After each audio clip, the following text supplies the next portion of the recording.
दोस्तों, आज की जो सच्ची घटना है वो उत्तर प्रदेश के मुरादाबाद की है।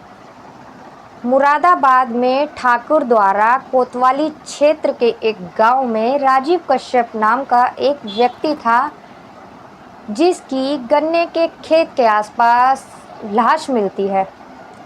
उसको बड़ी बेरहमी से मारा गया था। अब उसको किसने मारा था ये आपको इस वीडियो में पता चलेगा। चलो मैं आपको बता ही देती हूँ। उसको उसके ही भतीजे ने मारा था, और जिसकी सूचना उसके राजीव कश्यप का बड़ा भाई ही पुलिस को करता है कि मेरे भाई का मर्डर हो गया है, उसकी तहकीकात करो। पुलिस पे प्रेशर बनाता है, लेकिन उसे क्या पता था कि मैं अपने भाई के मर्डर की पुलिस को बोल रहा हूँ केस सॉल्व करने की, किसने मारा है।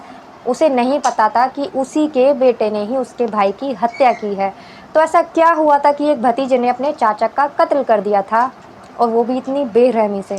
तो इस वीडियो में आपको पता चलेगा। प्लीज़ आपसे एक ही रिक्वेस्ट है कि आप लोग वीडियो पूरी देखना, और अगर अच्छी लगे तो वीडियो को लाइक कर देना, चैनल को भी सब्सक्राइब कर देना अगर आप लोग चैनल पर नए हैं तो। मैं गीता गुप्ता, स्वागत है आप लोगों का मेरी आज की एक नई सच्ची कहानी में। जय माता दी।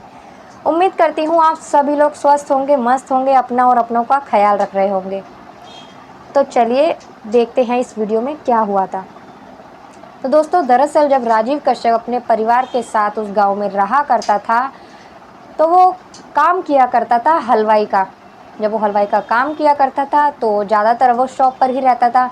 तो अचानक एक दिन घर पर आता है। आने के बाद घर पर अपने देखता है कि उसकी पत्नी उसी के ही भतीजे के साथ आपत्तिजनक स्थिति में होती है। जब वो अपनी पत्नी को अपने ही भतीजे के साथ ऐसी स्थिति में देखता है, बिना कपड़ों के वो देखता है दोनों को, तो उसे बहुत तेज गुस्सा आता है। आने के बाद वो दोनों की पिटाई करता है। साथ साथ समझाता भी है दोनों को कि तुम दोनों का रिश्ता ऐसा है, मतलब माँ चाची माँ की तरह होती है, और दोनों का नाजायज़ रिश्ता है। तो वो समझाता है, लेकिन उस वक्त उसका भतीजा वहाँ से चला जाता है। लेकिन अब वो मन ही मन अपने चाचा को रास्ते से हटाने का प्लान बना लेता है, साथ ही अपनी चाची को भी इस बात में शामिल कर लेता है। दरअसल उनका ये रिश्ता काफ़ी सालों से चला आ रहा था। जो राजीव कश्यप था वो अपने काम में व्यस्त रहता था, इस कारण से उसका जो भतीजा होता है वो उसके घर अक्सर आया करता था। आने के बाद उसकी जो चाची होती है उसकी भी खास कोई उम्र नहीं होती ज़्यादा, तो दोनों में प्यार पनपने लगता है। अब उनका प्यार इतना बढ़ जाता है कि दोनों में अवैध संबंध बन जाते हैं। अब दिन हो या रात हो वो उसी के घर पड़ा रहता है और दोनों में अवैध संबंध बनते रहते हैं। इस बात की खबर किसी को नहीं होती, क्योंकि भतीजा था उसका उसके घर आता था, क्योंकि हमारा भतीजा भी हमारे बच्चे के जैसा ही होता है, इसलिए कभी किसी ने शक नहीं किया उस पर।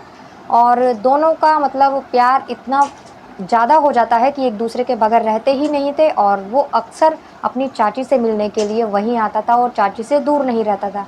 यहाँ तक कि उसने अपने दोस्त वगैरह सबको छोड़ दिया था और अपनी चाची के पास ही रहता था। जब उसका चाचा को ये बात पता चलती है तो वो बहुत ज़्यादा गुस्सा होता है और मारपीट करता है। अब जो उसका भतीजा होता है वो अपने एक दोस्त को इसमें शामिल करता है, जो कि एक केमिकल फैक्ट्री में काम किया करता था। उसको बोलता है कि मुझे अपने चाचा को रास्ते से हटाना है। उसने प्लान तो वो बहुत पहले ही बना चुका था, लेकिन जब उसके चाचा उसके साथ मारपीट करते हैं तो वो और ज़्यादा गुस्सा हो जाता है। उसने बहुत मतलब मारपीट करने से पहले ही उसने अपने चाचा को मारने का प्लान बना लिया था, क्योंकि उसने यह सोचा था कि मैं अपने चाचा को रास्ते से हटा दूंगा और अपनी चाची के साथ ही रहूंगा, उसी से शादी कर लूँगा।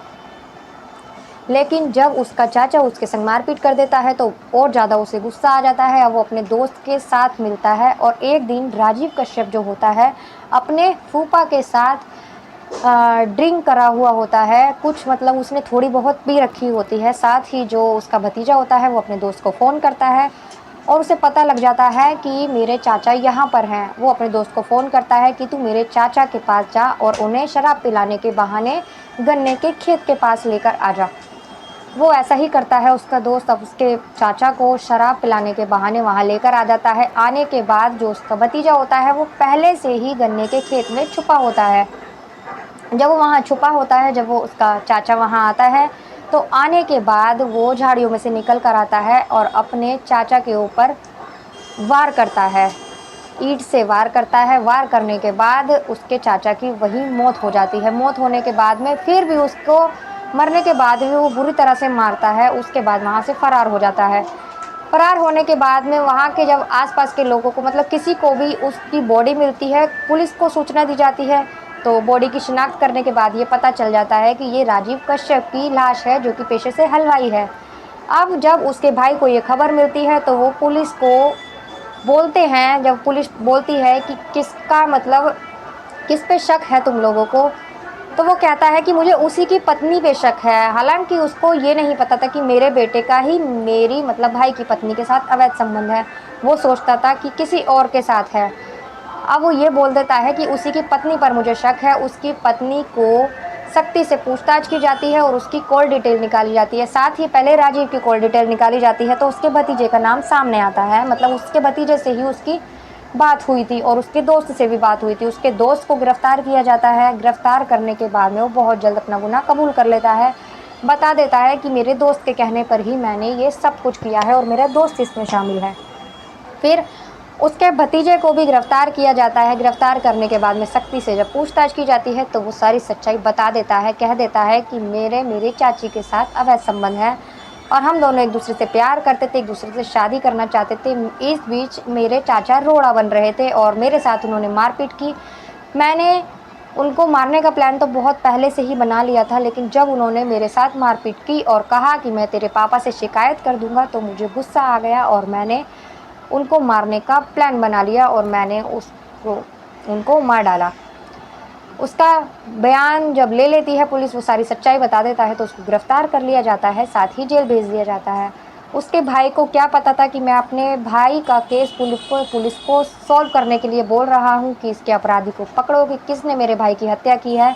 उसे नहीं पता था कि उसी के बेटे ने ही उसके भाई की हत्या की है। दोस्तों, ये कहानी सुनाने का उद्देश्य किसी को परेशान करना, किसी को दुखी करना नहीं है, आप लोगों को जागरूक करना है। तो मिलते हैं अगली किसी वीडियो में एक नई सच्ची कहानी के साथ। तब तक के लिए नमस्कार।